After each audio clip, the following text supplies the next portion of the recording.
The second video in this series, on the wave, is taking a look at what might happen, what might constitute the wave that's coming. Hello, Sharif Abdullah here, and this is the second in a series of videos that I'm doing where I'm talking about a revelation that I received on early morning New Year's Day regarding something I'm calling the wave.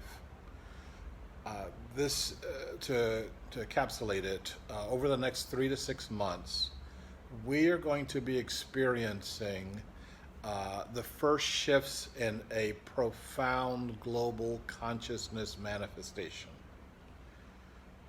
We're going to experience this in unique ways. Some of us are going to experience this in traumatic ways, and whether it's positive or negative for you will depend on how you choose to see the world.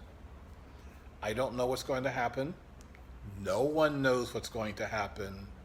What I do know is that we will be asked to think about ourselves and think about the world in a very different way.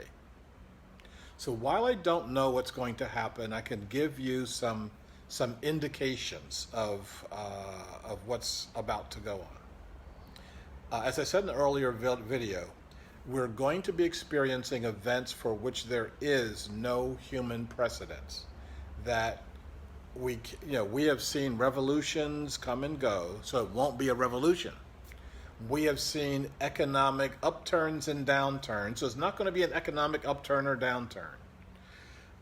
We've seen, various disruptions in our societies, and so it's not going to be a disruption in society. It's going to be something else. And that something else could be, very, very profound. It's going to be inexplicable. It's going to be surprising. It's going to be over the top. The word impossible will be coming up for us a lot.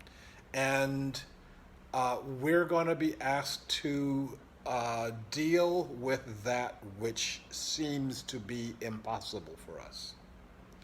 We're going to be seeing systems unraveling and dissolving, and some of those systems should unravel and dissolve, and we'll be asked to deal with it.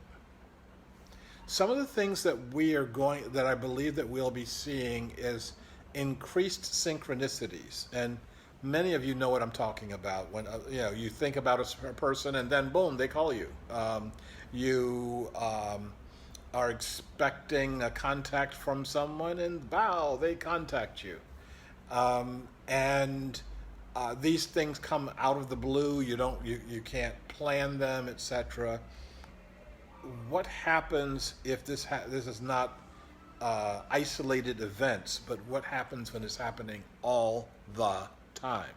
That's how you interact with the world.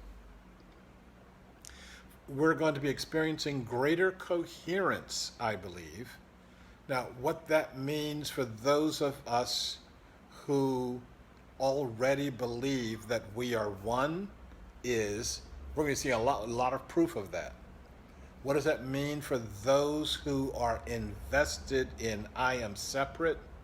They're going to see their world falling apart. Now, what happens when people see the world falling apart? I think that we'll be seeing increased suicides and increased incidents of self-harming to the point that it looks like an epidemic. I think that we're going to see increased murders and increased violence, and I think we're already seeing that. Those who are keeping statistics are saying already, right now, today, we are more violent than we've been in the past several decades. What happens when that increases to the point that people are saying, this is the most violent we've ever been on this planet? And then how do you deal with that? I think that we're going to be seeing, on the one hand, greater coherence, greater opportunities for us to come together, to get our act together. I think that we're going to also see greater psychic decoherence, greater examples of insanity. And where I live in Portland, Oregon, we're already seeing epidemic levels of that. People who cannot exist in the society that we've got. People who are angry and screaming incoherently in the streets. Well, that's happening now, and what happens when that becomes a norm? I think that we'll be also seeing increasing mass killings and other sociopathic behaviors, and seeing them in people that we would never expect to see them with. I think that we will see examples of societal healing and societal diseases. Now, what I mean by that is we're going to see increased opportunities for us to heal ourselves and to heal each other. But at the same time, I think we're going to see other examples of people falling out from each other and falling out of society. I think that we'll see more societal dis-ease. I believe that we'll see more opportunities for magic. At the same time, those who don't believe in magic, don't believe in miracles, will see things falling apart. Will see things completely out of their control. And what do people do when they see things completely out of their control? They either accept it. I don't think many of us will be doing that unless we're in the consciousness mode to accept things right now. I think that they'll deny it in such a way that they'll have to deny reality. And there's lots and lots of people who are denying reality right now. And or I think that there'll be attempts at trying to control information flows, control what we are seeing of reality. And we have a media, and we have existing political and economic structures that'll be more than happy to step up and try to control our view of reality. We're going to see, I believe we're going to see increased opportunities for us to step forward as moral people, to claim the moral high ground, especially claiming the moral high ground from our political and our economic leaders who have shown us nothing in terms of that.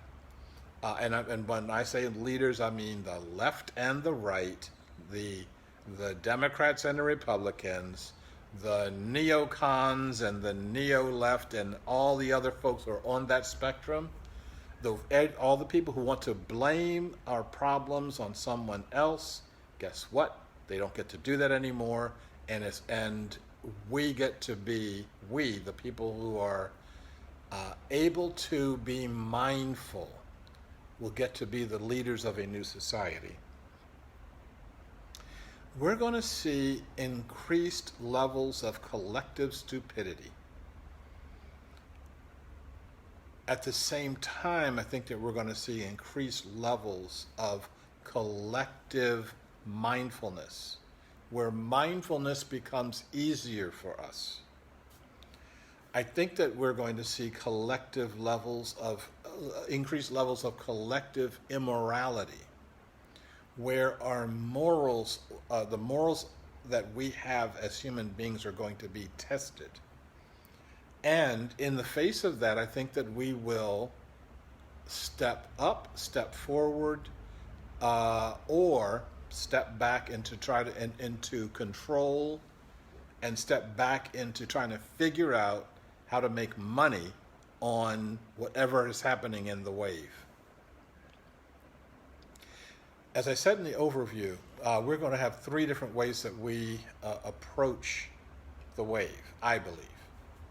One will be mindfulness, that we will practice literally waking up. The overwhelming majority of us will experience mindlessness. We'll turn the volume of the television set up on high.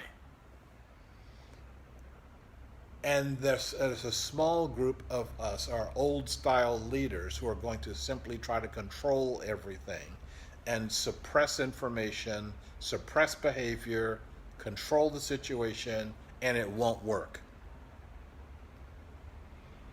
Our challenge is, how do we open ourselves to ourselves first?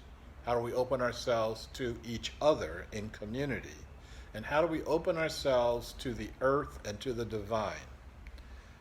And how do we do that in the next 3 to 6 months? How do we practice doing that, not wait to see what happens when we get to that point? So the next thing that we'll be talking about is a little bit more on what some of the possibilities of the wave is. And so on the next video, I look forward to talking to you. Our workshop on practicing the 12 steps of inclusivity starts on the 2nd of February. Please click on the links in the comments section below this video in order to find out more about how you can sign up for the workshop.